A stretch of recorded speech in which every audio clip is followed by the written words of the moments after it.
est présent Bastien Collet, donc de l'Agence nationale de la cohésion des territoires et chef du pôle technique France Très Haut Débit. On nous dit qu'on est encore 80 sur les réseaux. Mettez-vous par ici. 80, enfin pas 80, c'est 78, mais en l'occurrence, qu'est-ce qui va... Ah oui, la zapette. Donc on a parlé de l'adressage, on a parlé de la base adresse. Donc c'était un serpent de mer, mais maintenant c'est un sujet qui est pris en charge. À date, aujourd'hui, il y a 3000 communes, je crois, qui ont contribué des données pour mettre à jour leurs adresses. Et vous avez la cible pour la fin d'année d'être environ autour de 5-6 000. Oui, tout à fait. Alors Il faut enlever le badge pour les photos, en fait, parce que sinon ça fait des reflets. Voilà, c'est juste excusez-moi. Notre photographe.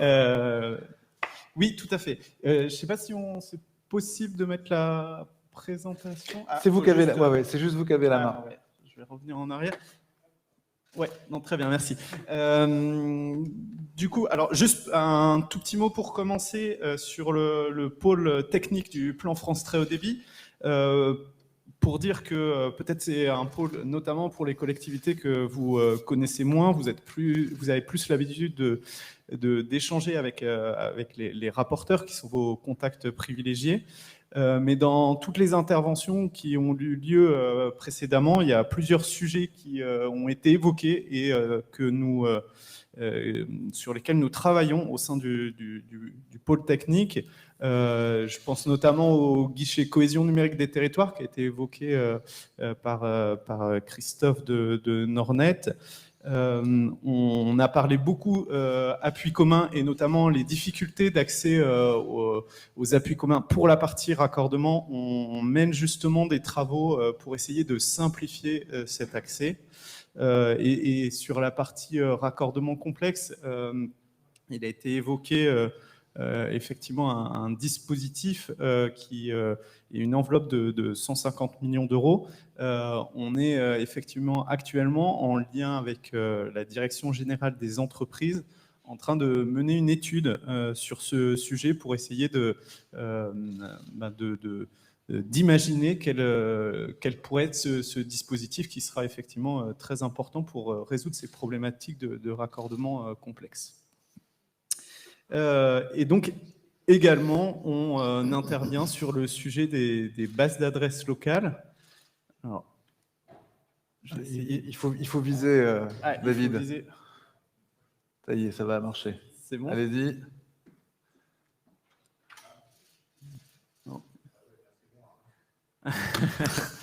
Ok. Alors, du coup, peut-être pour commencer, pourquoi est-ce que l'ANCT a choisi de lancer ce programme base d'adresses locales ? On en a parlé, et il y a eu beaucoup d'interventions ce matin et cet après-midi sur les problématiques de l'adressage. Vous savez tous que le fait de connaître les adresses sur un territoire de manière fiable, c'est quelque chose d'important et qui est nécessaire pour le déploiement, mais surtout pour la commercialisation de la fibre. C'est un enjeu qui dépasse en plus le seul sujet du FTTH. C'est quelque chose qui est aussi important pour permettre une arrivée rapide des secours. C'est quelque chose qui est important pour la livraison des colis. C'est quelque chose qui est important pour le tourisme, parce que si les touristes qui viennent sur un territoire, ils n'ont pas dans leur GPS les adresses où ils veulent se rendre, ça peut poser des problèmes. Donc voilà, l'adressage, c'est un sujet très important. Or, qui est la mieux à même pour pouvoir renseigner une base d'adresses, qui réalise les opérations d'adressage, qui a la charge de de nommer les voies, de numéroter, c'est la commune.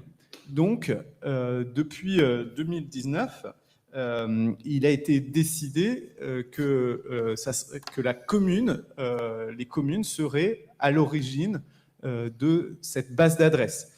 Ça a été fait sous la forme de base d'adresses locales. Donc, c'est un format qui permet aux qui est un format homogène à l'échelon national, mais qui permet à chaque commune de pouvoir renseigner les adresses qui existent sur son territoire. Pour qu'un tel processus qui est décentralisé fonctionne, il est apparu nécessaire d'avoir une animation nationale qui permette d'homogénéiser les pratiques, de communiquer, de faire connaître ce principe et ces outils que sont les bases d'adresses locales.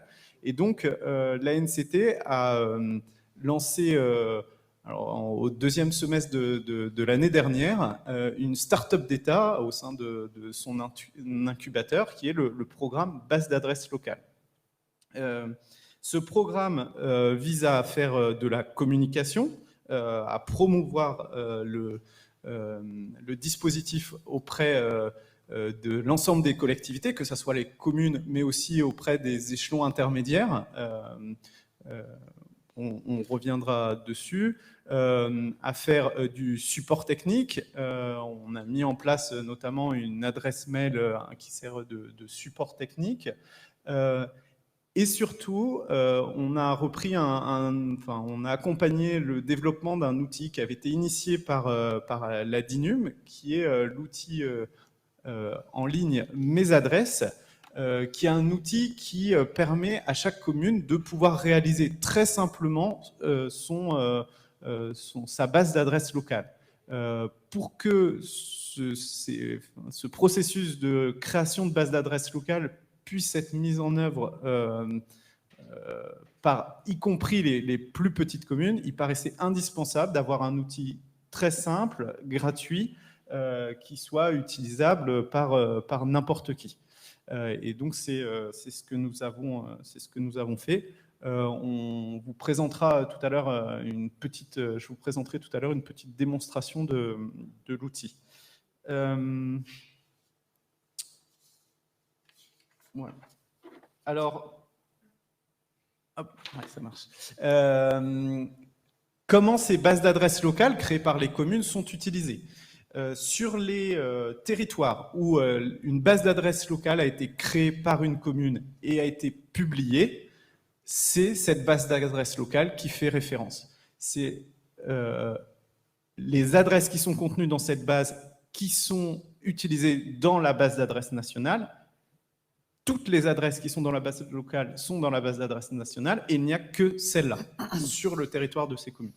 Évidemment, le temps que ce dispositif gagne en puissance, on a encore beaucoup de communes, et aujourd'hui c'est encore la majorité, l'extrême majorité de communes qui n'ont pas encore créé de base d'adresse locale. Donc en attendant, on a encore l'ancien processus qui continue de fonctionner pour les autres communes uniquement, qui se base sur les bases de données d'adresses de différents acteurs nationaux, avec un outil qui a été développé par la DINUM pour essayer de choisir dans les différentes bases de données quelles sont les adresses qui étaient conservées.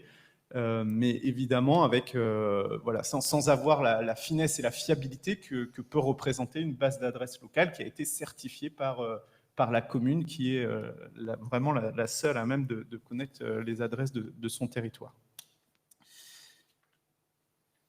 Alors Sébastien en a parlé. Où est-ce qu'on en est aujourd'hui en termes de diffusion de ces bases d'adresses locales? En octobre dernier, fin octobre dernier, on avait 2200 communes qui étaient couvertes par des bases d'adresses locales. C'était essentiellement des grandes agglomérations. C'est ce que vous voyez sur la photo de gauche, enfin la carte de gauche. C'était essentiellement des grandes agglomérations qui s'étaient lancées dans le processus base d'adresses locales pour répondre à des problématiques notamment de mise à disposition de données en open data. Donc ça, c'était ce qui existait avant. Lorsqu'on a créé la start-up d'État base d'adresse locale, notre ambition, c'était d'aller chercher les communes les plus rurales, d'aller chercher les petites communes, de rendre les outils accessibles à ces petites communes. Et c'est ce que nous avons fait. on avait début mai 3000 bases d'adresses locales qui étaient recensées. C'est ce que vous avez sur la carte de droite. Vous voyez bien qu'on a pu aller chercher, y compris des toutes petites communes. Ça représente une progression de 40% en seulement 6 mois. Donc, ce qui est quand même un bon démarrage, si on peut dire, pour cette start-up base d'adresses locales. Maintenant, il reste quand même du chemin encore à faire. Évidemment, on ne pourra pas, nous, à NCT, le faire tout seul. On ne va pas pouvoir aller démarcher chaque commune. Et donc, c'est pour ça qu'au-delà de ces outils et de ces dispositifs qu'on met à disposition directement des communes, on veut surtout s'appuyer sur des échelons intermédiaires, des collectivités. Alors, ça peut être des EPCI, ça peut être des départements, ça peut être des régions. Ça peut être aussi des agences techniques départementales comme le SMICA ou aujourd'hui qui sont fédérées au sein de Déclic. Il y en a 45 qui sont fédérées au sein de Déclic et qui sont des agences informatiques justement départementales. Exactement, les émanations des collectivités locales. Il y a également les CRIGE, donc les centres régionaux d'information géographique. Oui. Exactement, qui peuvent être des partenaires sur lesquels on peut s'appuyer pour essayer de promouvoir auprès des communes ce dispositif. D'ailleurs, pour parler local, je crois que le CRIGE Normandie a eu une action spécifique autour de ça. Oui, je vais présenter juste après effectivement les initiatives locales, notamment en Normandie et puis dans d'autres territoires. Toutefois, pour essayer d'harmoniser et d'homogénéiser les interventions de ces échelons intermédiaires, on a créé une charte, la charte de la base d'adresses locales, qui repose sur 4 grands principes. Le premier principe et le plus important, c'est que de mettre la commune au centre du dispositif. L'objectif, c'est bien que l'échelon intermédiaire accompagne et aide les communes, mais que ça soit bien la commune qui réalise son adressage et pas l'échelon intermédiaire qui fait à la place et qui prenne la responsabilité de faire à la place des communes. L'objectif, c'est bien que, c'est fait dans l'esprit où la commune est celle qui connaît le mieux les adresses de son territoire et donc elle doit rester au cœur du dispositif. C'est un peu ça qui nous permet de garantir la fiabilité des adresses dans ces bases d'adresses locales. Ensuite, évidemment, le respect du format base d'adresse locale qui permet ensuite d'agréger au niveau national des adresses avec un même format. Le fait que ces bases d'adresses locales, une fois qu'elles sont créées, elles puissent être publiées pour qu'on puisse justement les agréger. Et on recommande l'utilisation de l'outil Mes Adresses, l'outil qu'on va vous présenter, parce que, voilà, l'idée c'est cet outil existe, a été développé au niveau national. Évidemment, lorsque les collectivités avaient antérieurement créé leur propre outil, l'idée c'est qu'elles puissent continuer à l'utiliser. Mais pour celles qui veulent s'investir maintenant dans le dispositif, on les invite plutôt à utiliser l'outil national que de se lancer dans le développement d'un nouvel outil local qui aura...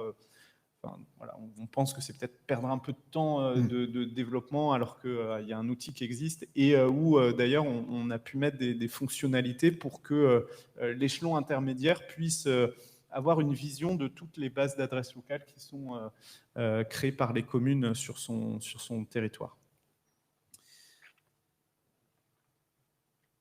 Alors justement, en Normandie, c'est un bon exemple puisque on a à la fois on a le Calvados qui est typiquement membre de partenaire puisqu'ils ont signé la charte. Donc le Calvados qui réalise des actions. C'est vraiment un pionnier en matière d'adresse. Il s'appuie depuis longtemps. C'est typiquement un des acteurs qui a développé son propre outil, qui a réalisé des guides sur la façon de faire l'adressage. Et voilà, donc ça c'est un acteur qui est très important. Et on a également à l'échelon régional le CRIJ Normandie qui s'investit dans la promotion des balles et qui a par exemple créé un MOOC. Et cette année-là, en avril, il y a eu la 2e saison de ce MOOC.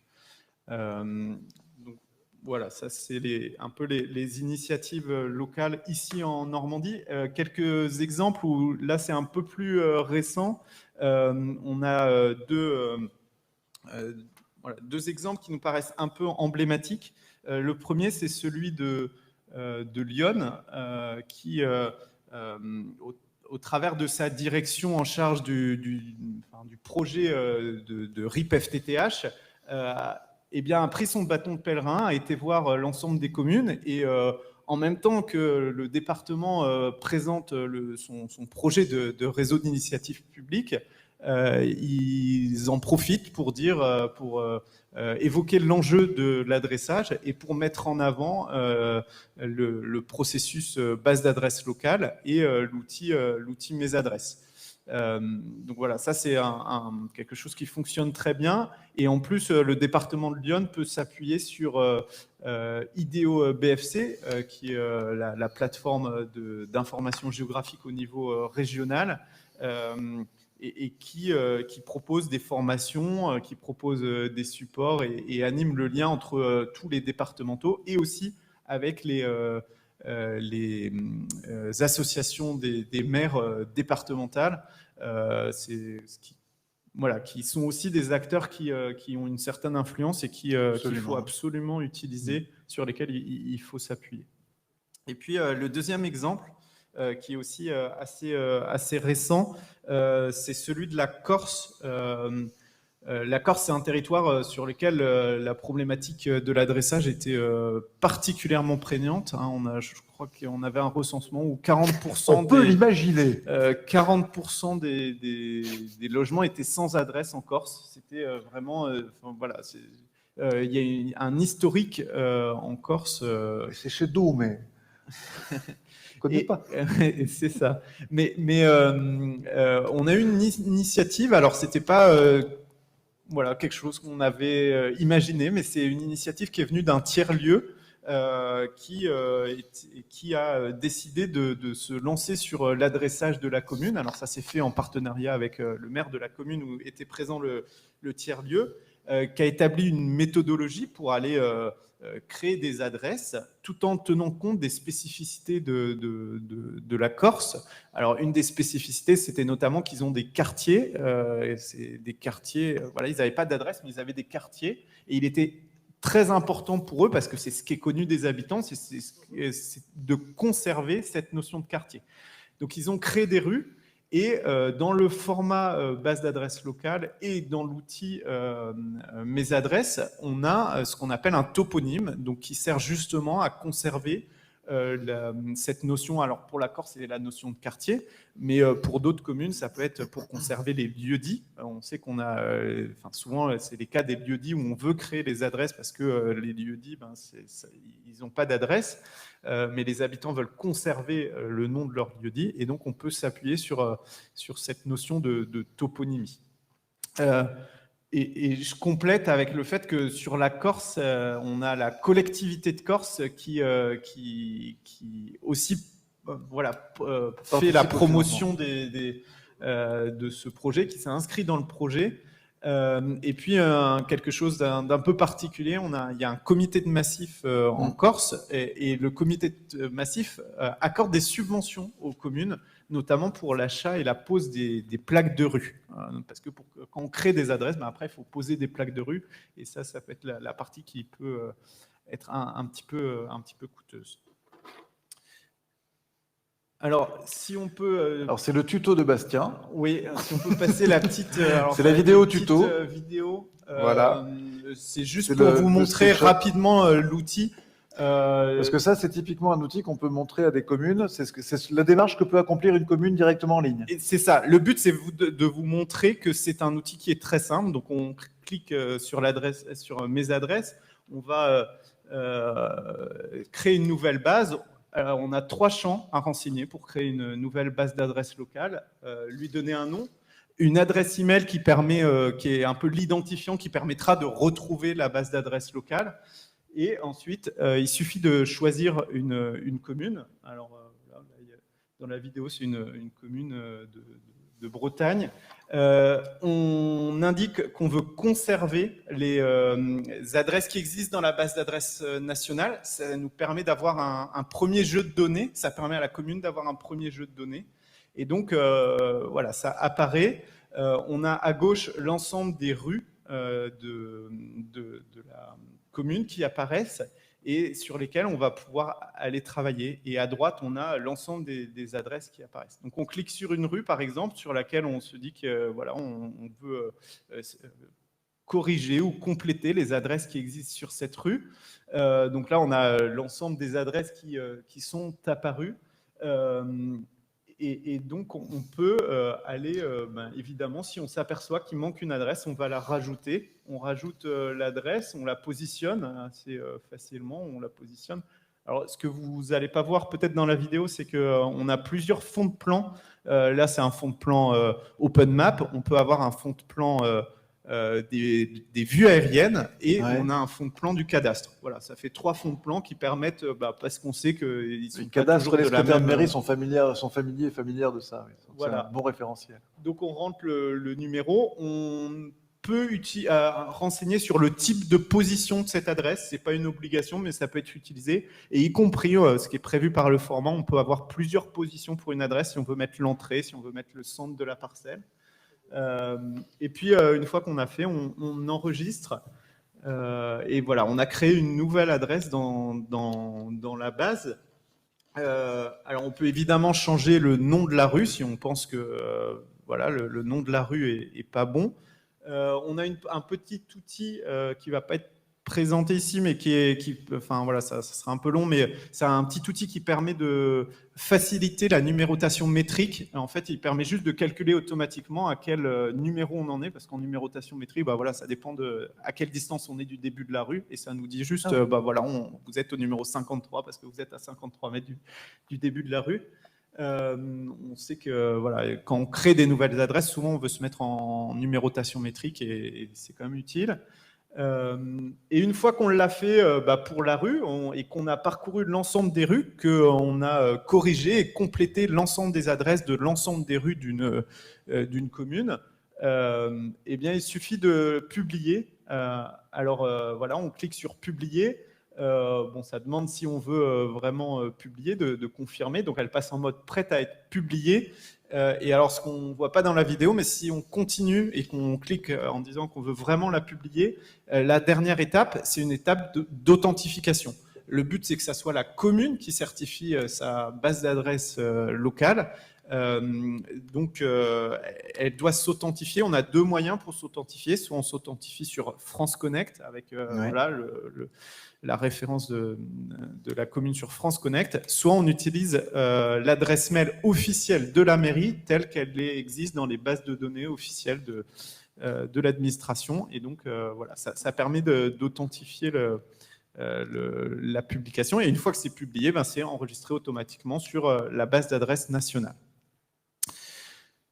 Un dernier petit mot, au-delà de ces outils et de cet accompagnement, on pense qu'il y a malgré tout matière à une évolution législative, à renforcer la loi en matière d'adressage pour renforcer le fait que c'est la commune qui est responsable de l'adressage et pas d'autres entités. Et étendre l'obligation d'adressage. Aujourd'hui, l'obligation d'adressage, c'est une obligation qui n'existe que pour les communes de plus de 2000 habitants.